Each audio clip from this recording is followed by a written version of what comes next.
This is Vermont Edition. I'm Michaela Lafrac. In the 1800s and before, American chestnut trees were everywhere in our region's forests. These massive trees were like woody giants. If you're wondering why you've maybe never seen one, it's because blight killed between 3 and 4 billion American chestnut trees in the first half of the 20th century. Several groups are now trying to breed blight-resistant American chestnut trees and bring them back to our forests. We're going to learn about their efforts today. Have you been involved in efforts to restore the American chestnut tree? Maybe you have a variety planted on your property. Give us a call at 800-639-2211. Our phone lines are open now. You can also send an email to vermontedition@vermontpublic.org. Our guests today both work with the American Chestnut Foundation. First, we have Denny Rangelova with us. She's the New England Regional Science Coordinator, and she got her degree in forestry from the University of Vermont. Denny, welcome. Hi, Michaela. Thank you so much for having me. Yeah, we're so glad to have you with us. And we are also joined by your colleague, Jamie Van Cleef, a fellow regional science coordinator for the foundation, focused on the southern region of the U.S. She also studied forestry and environmental science at UVM and is now based in Asheville, North Carolina. Jamie, welcome. Hi, happy to be here.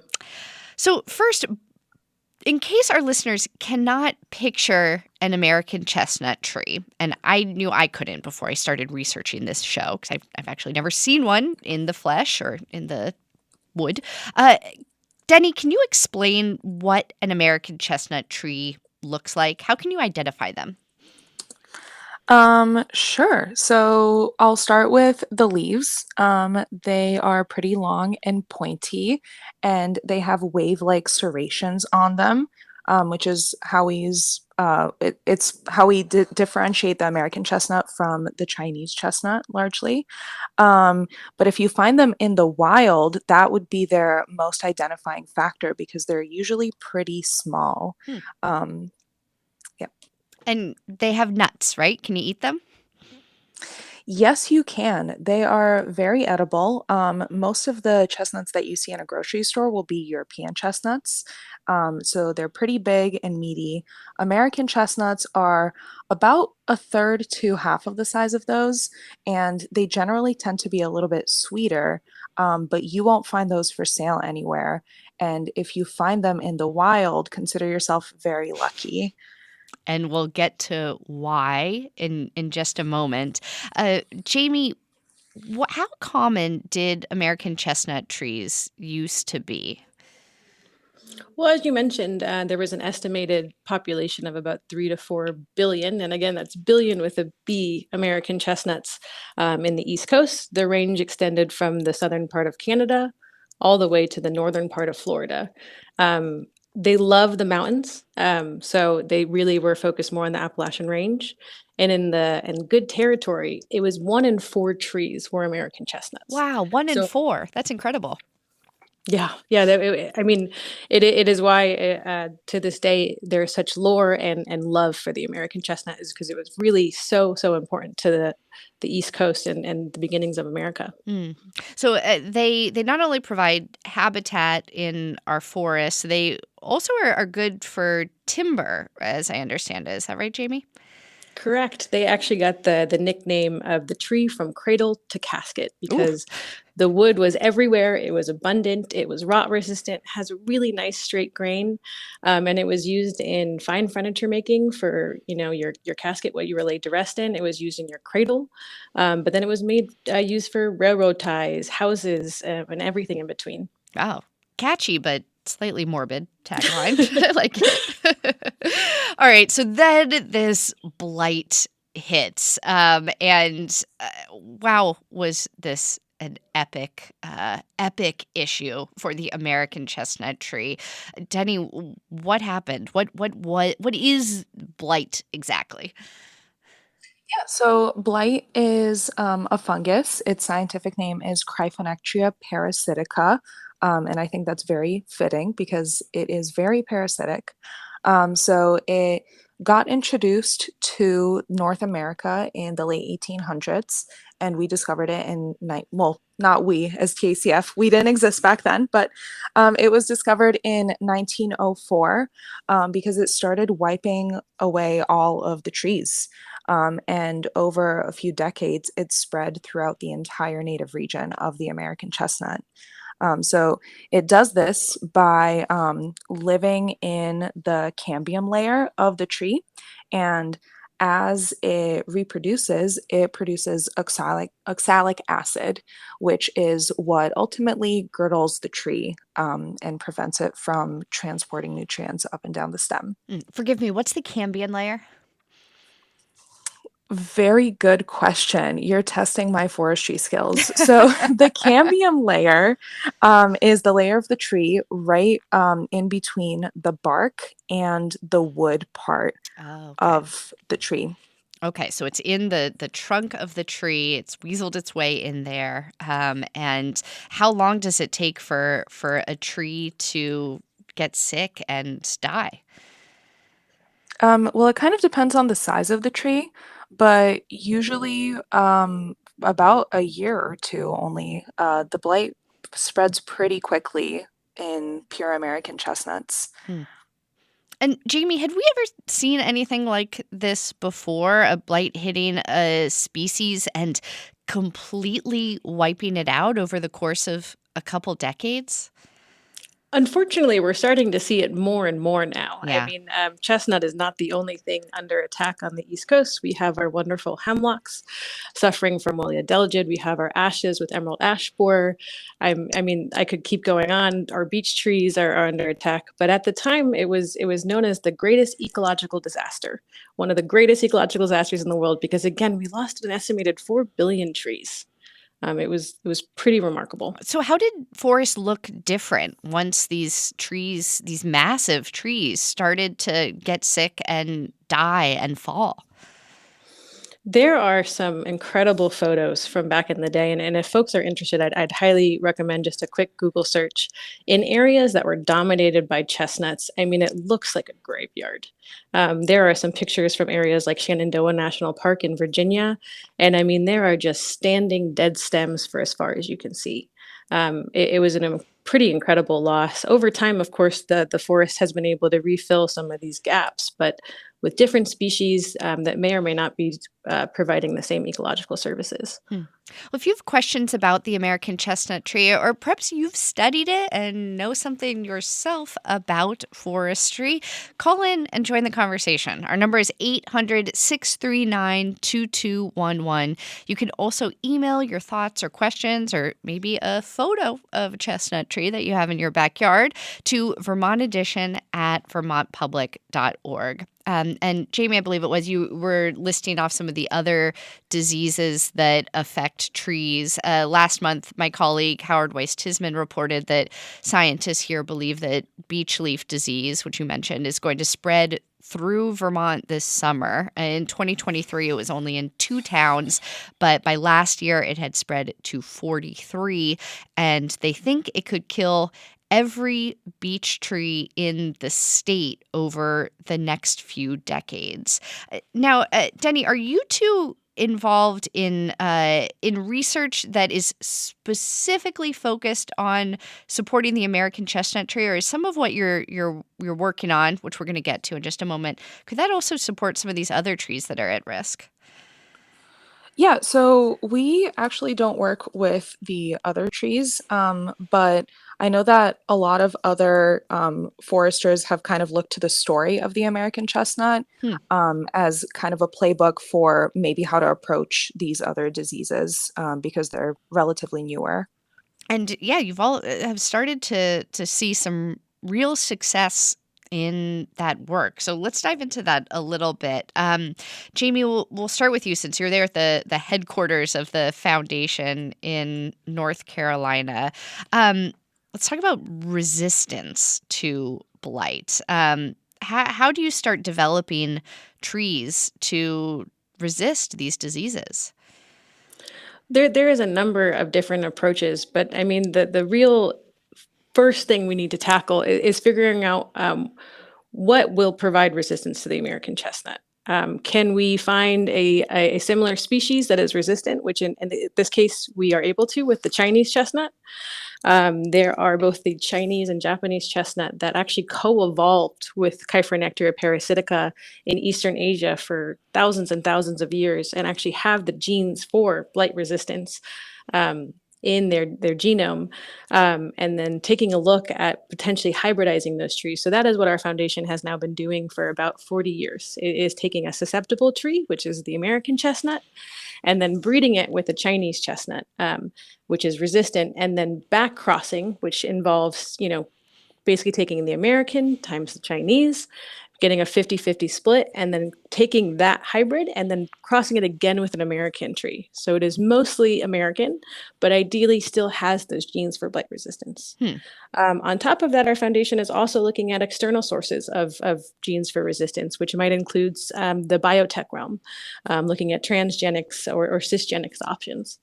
So let's go back to the ways in which you are breeding these trees. Help me understand here as a non-science major in college. Now, I have a tree in my backyard that's an apple tree where somebody's grafted a couple different types of apple tree branches onto it, and the hope is that it's going to grow a bunch of different types of apples. That is not what you all are doing. That's a very kind of simple, easy to visualize way to change a tree, but you're doing something at the genetic level, yes?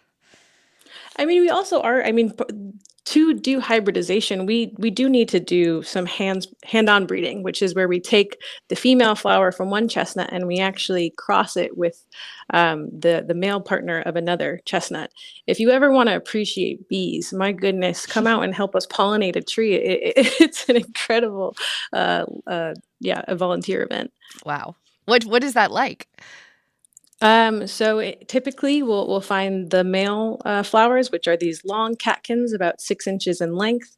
We'll basically try and take the pollen grains off of those flowers, and then we will drive them, ship them, you name it, to a mother tree that has been identified through our genetic analysis as a good mother with good resistance. And we'll take that pollen and we will basically paint it or brush it right on to the receiving ends of the female flower. Oh, wow. Okay. So you're involved in every step of that process, really holding the proverbial hand of these trees. We're doing what we can. So, Denny, is this work you've also been involved in? Are you helping with the breeding of these new blight-resistant trees? I am. Actually, funnily enough, I will be in Shelburne tomorrow, doing just that, pollinating a bunch of flowers that we bagged about a week and a half ago. Um, and we're going to put some Massachusetts pollen on them to create hopefully really good hybrids. Why Massachusetts pollen? Well, we have our scientist, Jared Westbrook, evaluate the genes of all of our best trees. And he kind of looks at all different components from blight resistant genes and Phytophthora root resistant genes, and also the percent of American versus Chinese chestnut. And that is kind of what encompasses our recurrent genomic selection protocol that we are implementing. And through this scientific approach, we're hoping that with every generation, we will get more of the desired genes that we want. If you have an American chestnut tree or have worked on volunteer efforts to restore this species to our nation's forests, give us a call at 800-639-2211. We have some calls coming in, and we will take those when we come back from a short break. This is Vermont Edition. Stay with us. Thanks for listening to Vermont Edition, where support comes from Wendell's Furniture, home of wendellsdeals.com, offering furniture designed for a range of budgets, in stock and ready for summer. wendellsdeals.com. And Vermont Construction's Roofing Division, offering roof installation and repair with free estimates on asphalt and standing seam metal roofs. Now serving all of Vermont and northern New York. More at vtroofing.com. Welcome back to Vermont Edition. I'm Michaela Lafrac. Today on the show, we are learning about American chestnut trees, which were nearly eradicated in the first half of the 20th century due to blight. Now, scientists with a handful of organizations are trying to bring them back. Our guests are regional science coordinators for the American Chestnut Foundation, Jamie Van Cleef and Denny Rangelova. If you have a question about how to protect your trees from blight and disease, our guests might be able to help. They both studied forestry at the University of Vermont. You can give us a call at 800-639-2211 or send us an email to vermontedition@vermontpublic.org. Let's go to the phones now. We have Joanne in Essex. Go ahead. Hi. I'm very proud to say that I have two American chestnuts on my property that are about 34 years old. And my husband planted them as seedlings, and they're about 30 feet tall, and they're in great shape. And I'm really happy to have them. Where did you get the seedlings from? Some of the. My husband got them, I believe, from the Forest Service through UVM, I think, but I'm sorry, I don't remember. It was about 35 years ago. We had just bought our property, and there was a sale, and he got some seedlings, and he planted several. Some of them didn't.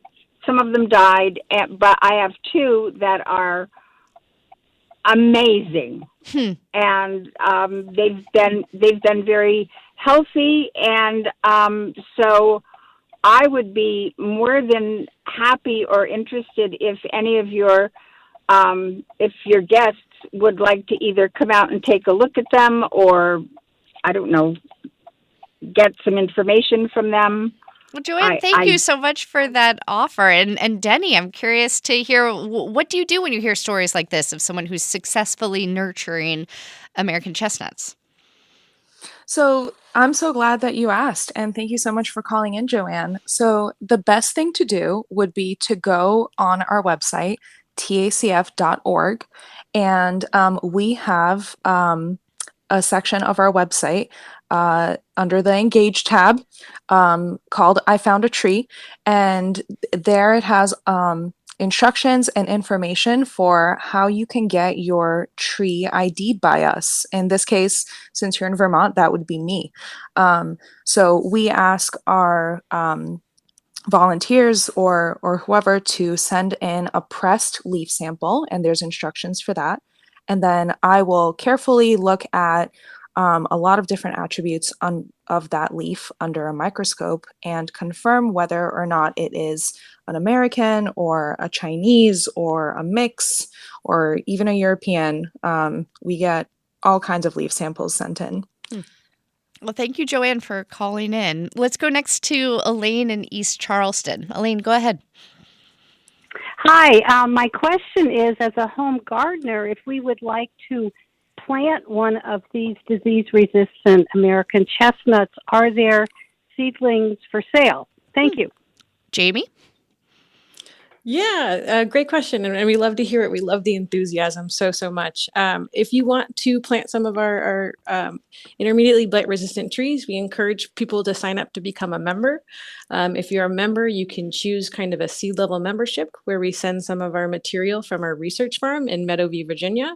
And you'll also get connected to volunteer events, whether that's going out to pollinate with Denny or going out to harvest in the fall. There are a couple different ways we can get you connected with a tree.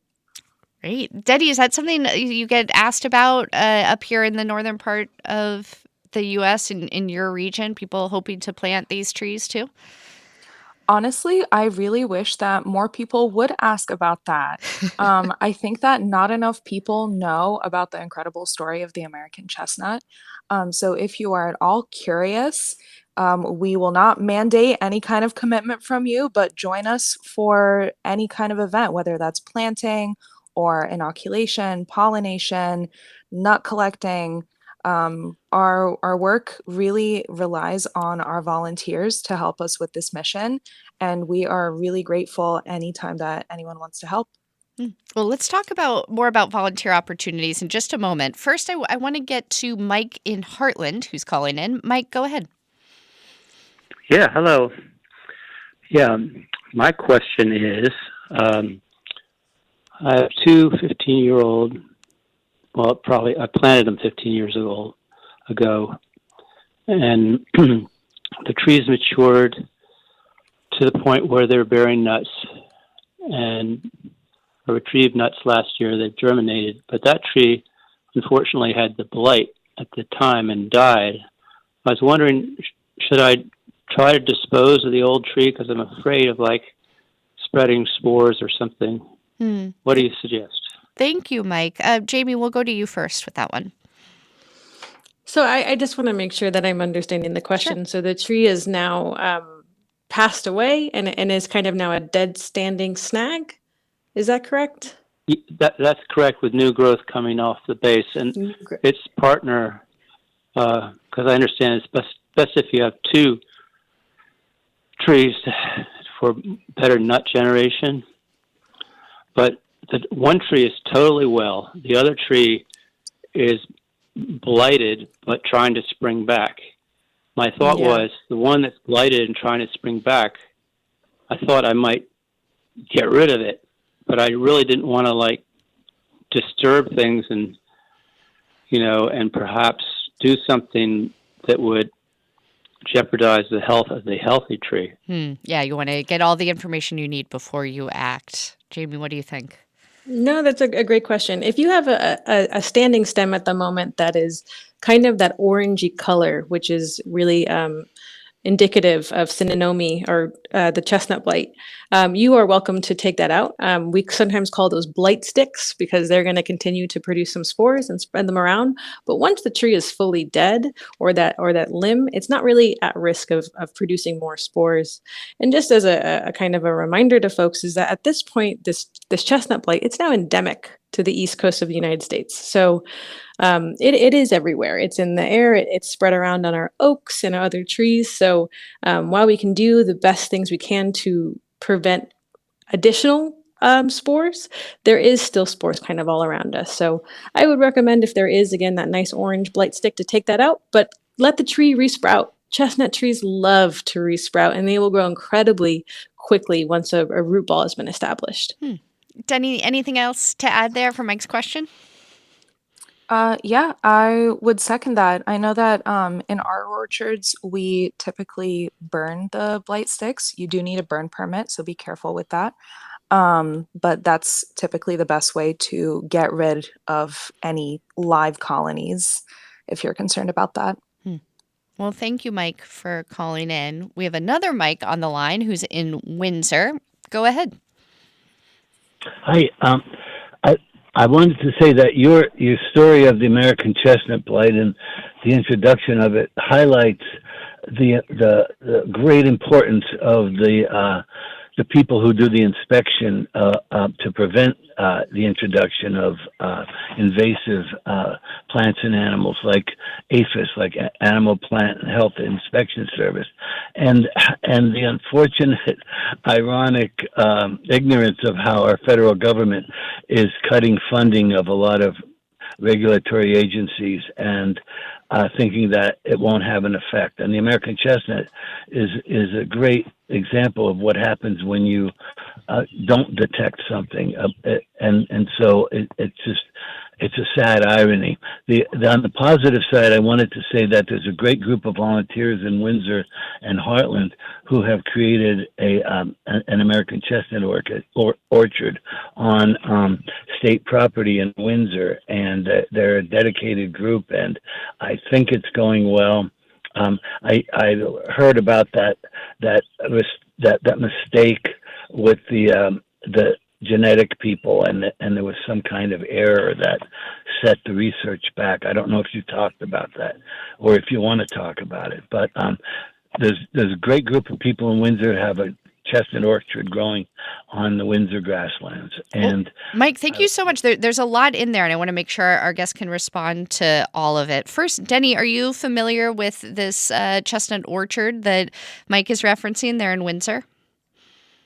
I think so.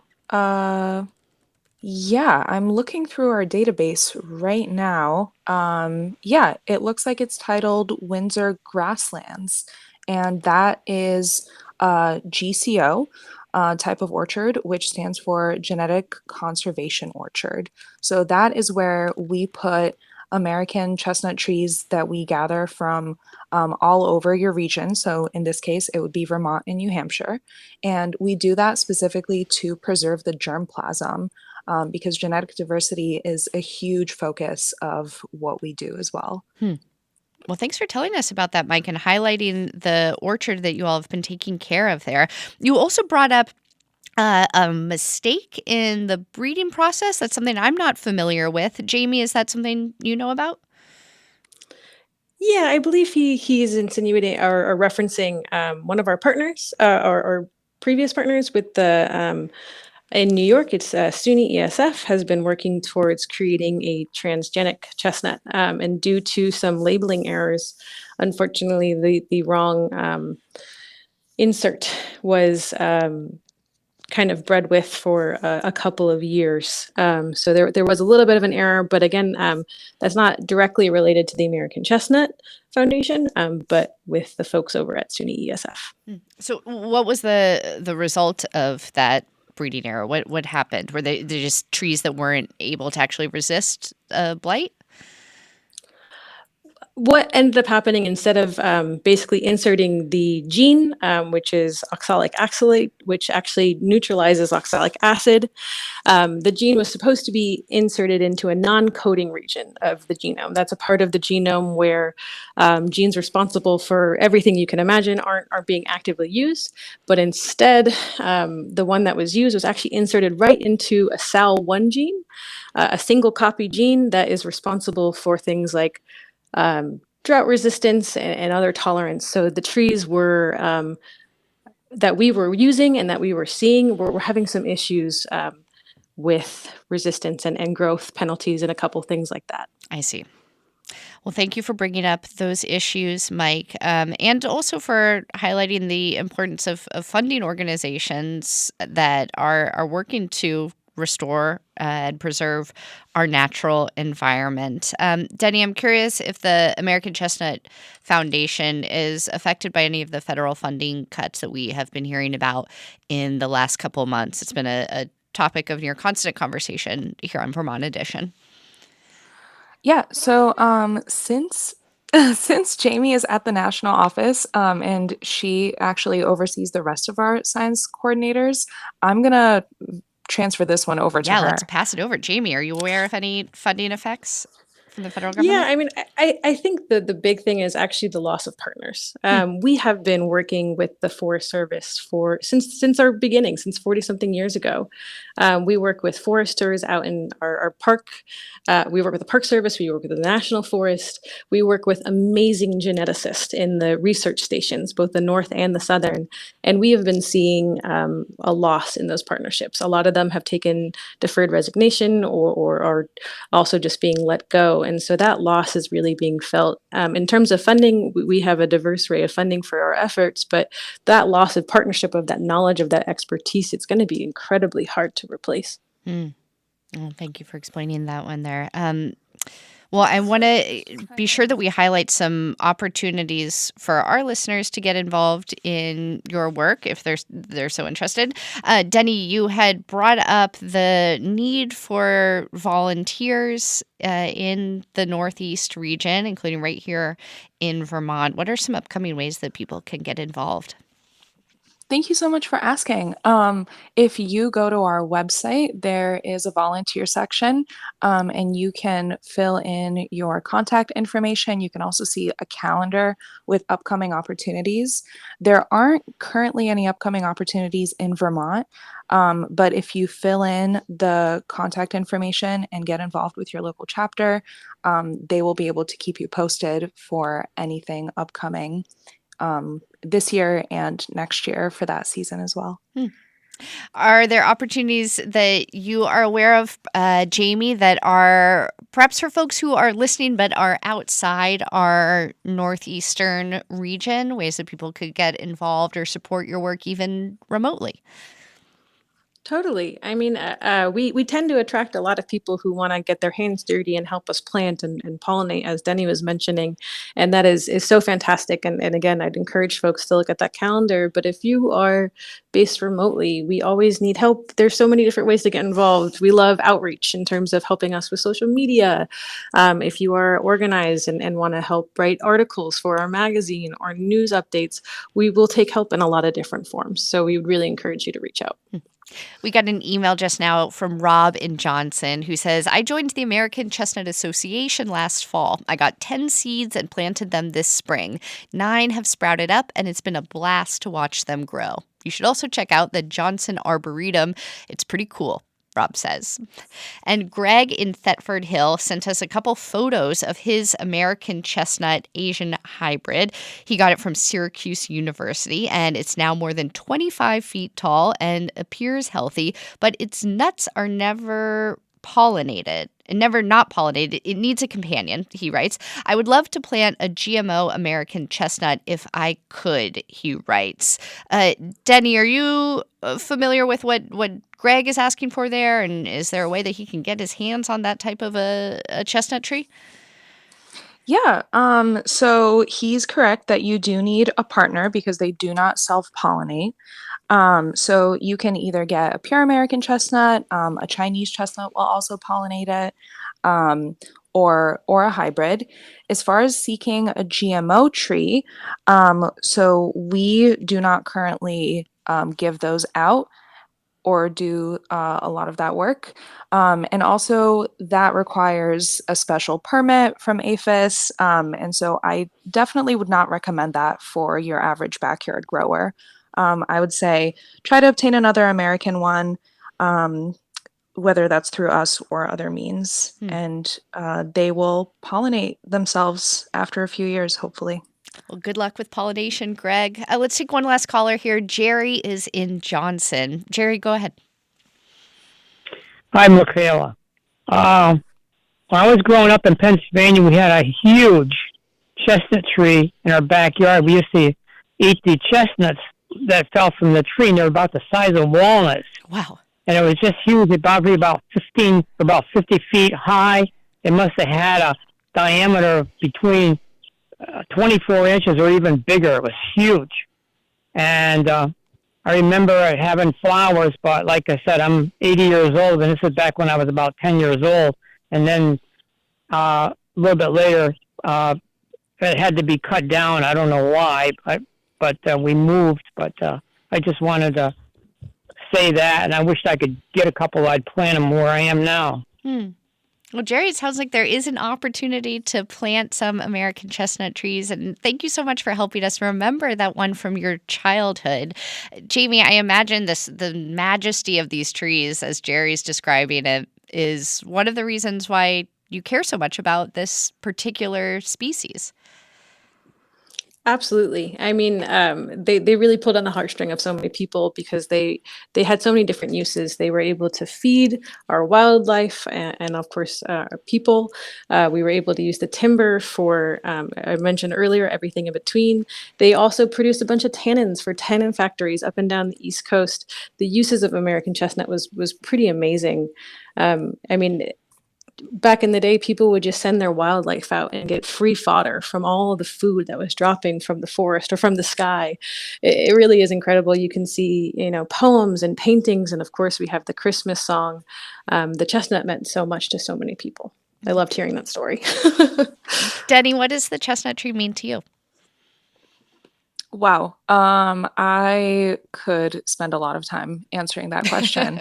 I always describe it as like my environmentalist origin story, because ever since I learned about it my sophomore year at UVM, I just thought it was so incredible. And then I went on to intern with the American Chestnut Foundation because at the time, our a regional office was based out of the Aiken Center.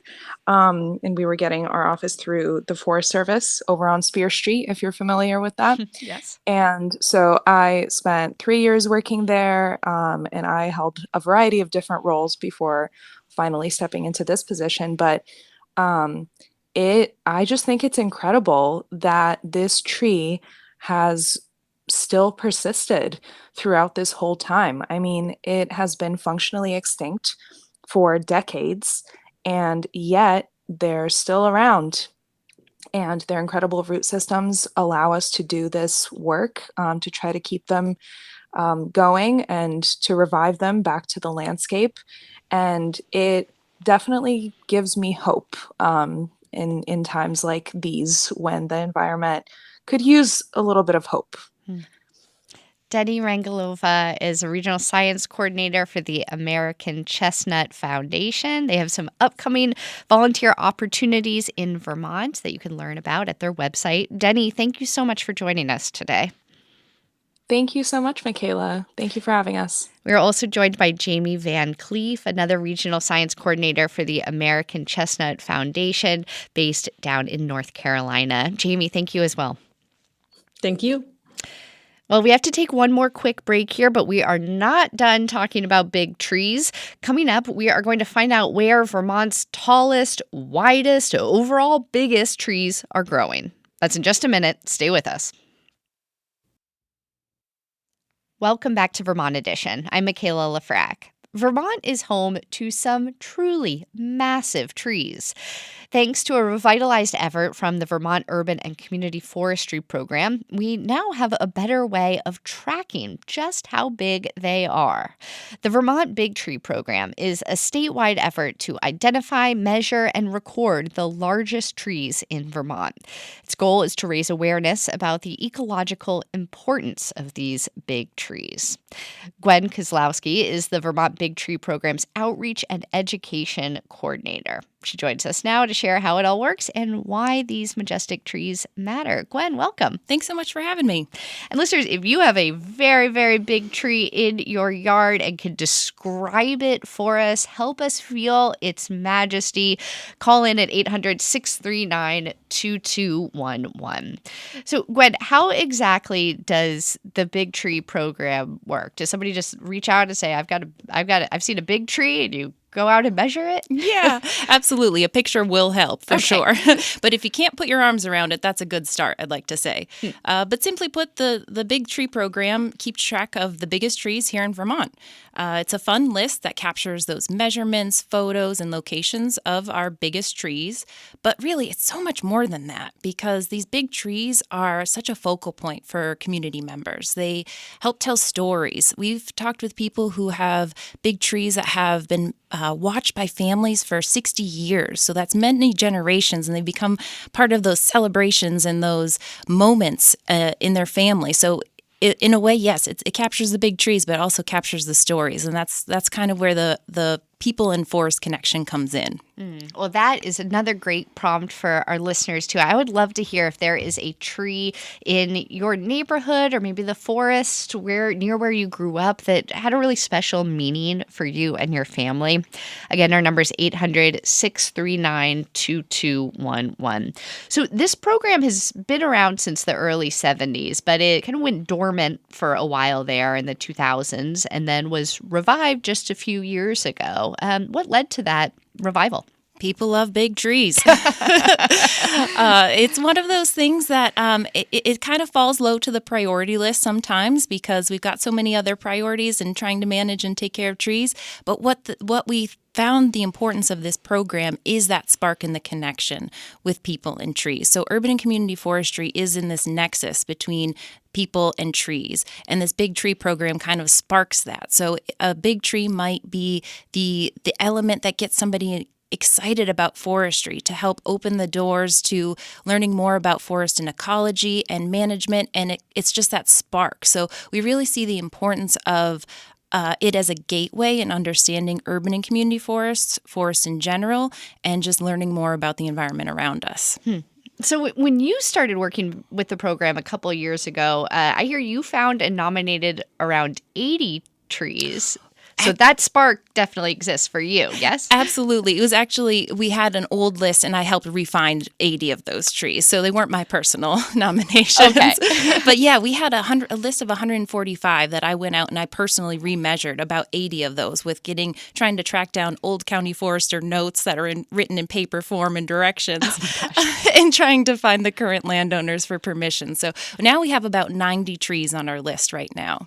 So we started this hour by speaking a lot about the American chestnut tree. What species are currently represented on this big tree list? I imagine there's many different species. But what are the ones that crop up often? Absolutely. The white pine is always a fan favorite because white pines just grow big and majestic. We actually do have an American chestnut on the list right now. Yeah, it's down in Pownell. I think it's on private land, so a county forester had found it.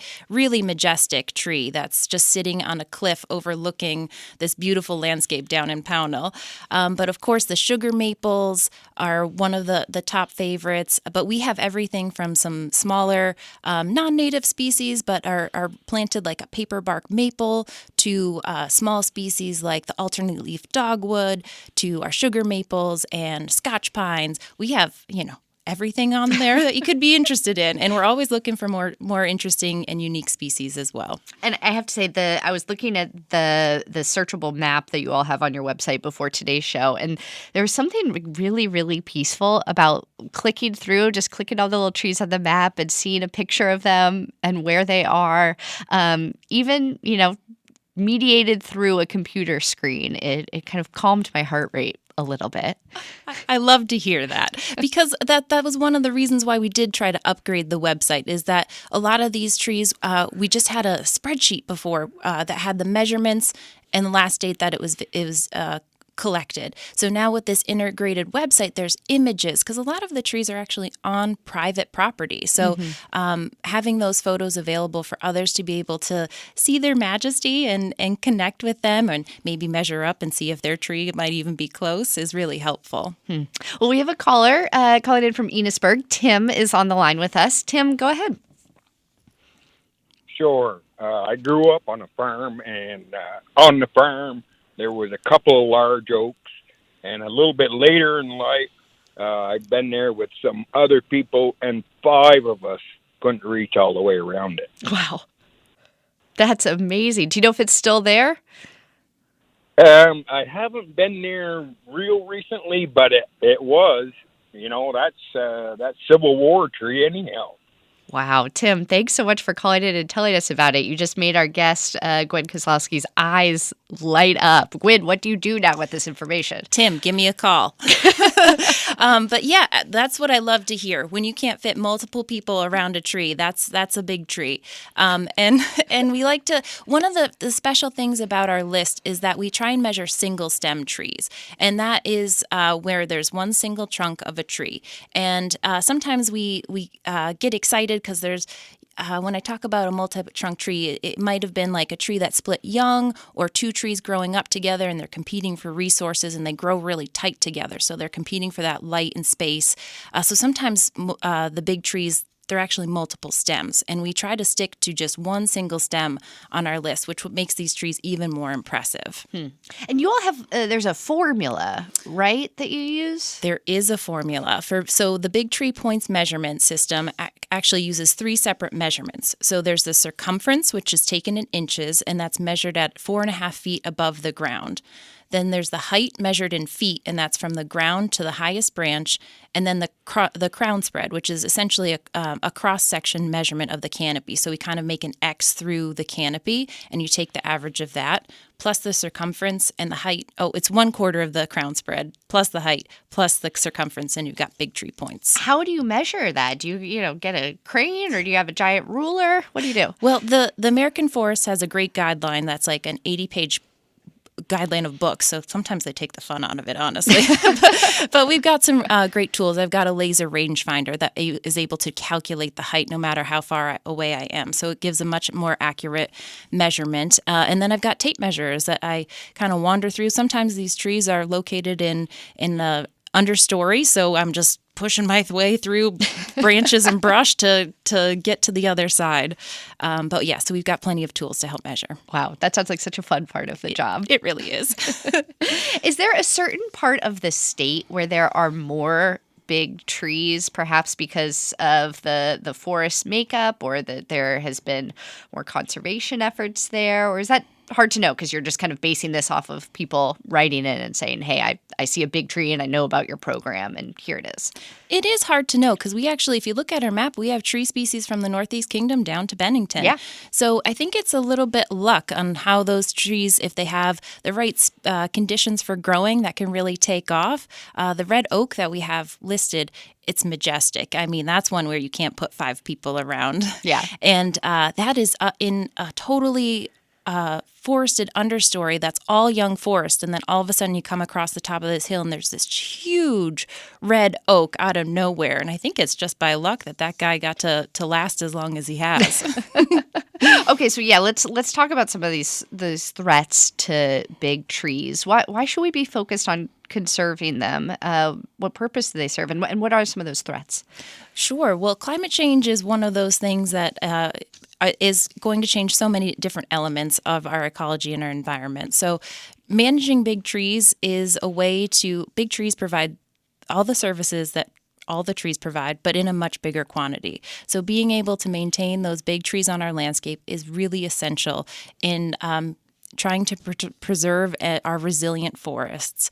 One of the things I have noticed in the few years we've been managing the list is that the big trees, sometimes they don't reign as champions for very long, whether that is another storm that takes them out or age finally gets them. Sometimes champions have a short reign, but it is really important for us to be able to maintain those very large trees on the landscape. What is your hope for the Big Trees program in the future? My hope is to create that spark for others. I want to mention my favorite big tree hunter down in Rupert, Don Lewis. He's in his 80s now, and he's been with the Big Tree program since forever. At one point, he had 11 trees on the list. Right now, we're down to 5. But he's a person who's worn so many hats in his lifetime, but the thread has been consistent for watching big trees.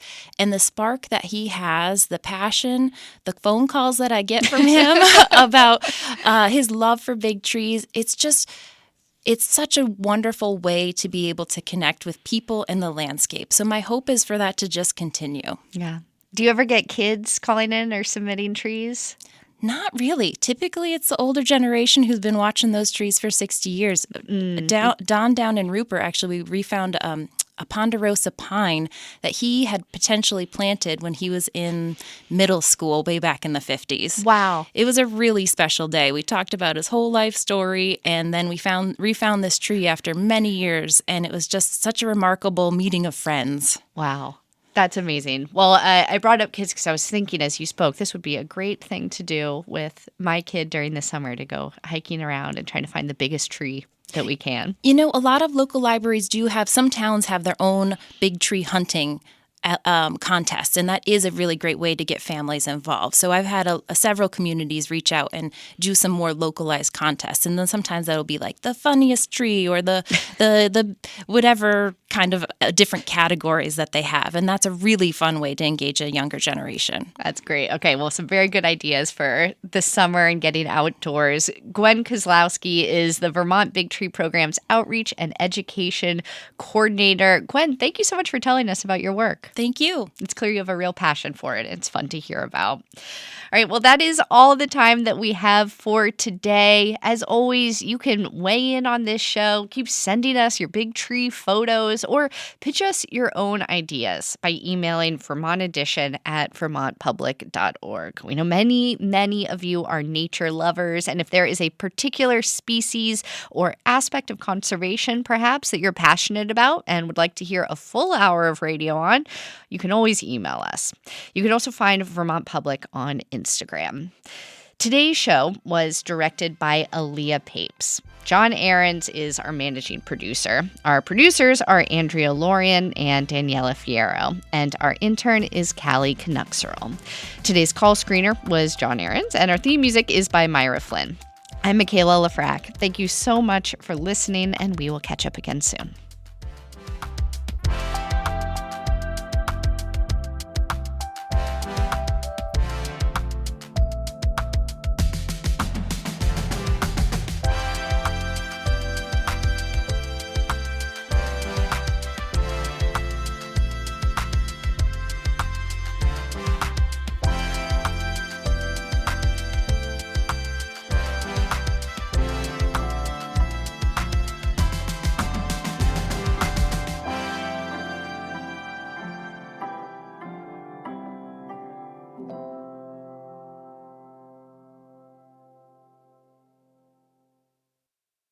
These days, there's so much news, it can be hard to keep up with what it all means for you, your family, and your community. The Consider This podcast from NPR features our award-winning journalism. 6 days a week, we bring you a deep dive on a news story and provide the context and analysis that helps you make sense of the news. We get behind the headlines. We get to the truth. Listen to the Consider This podcast from NPR.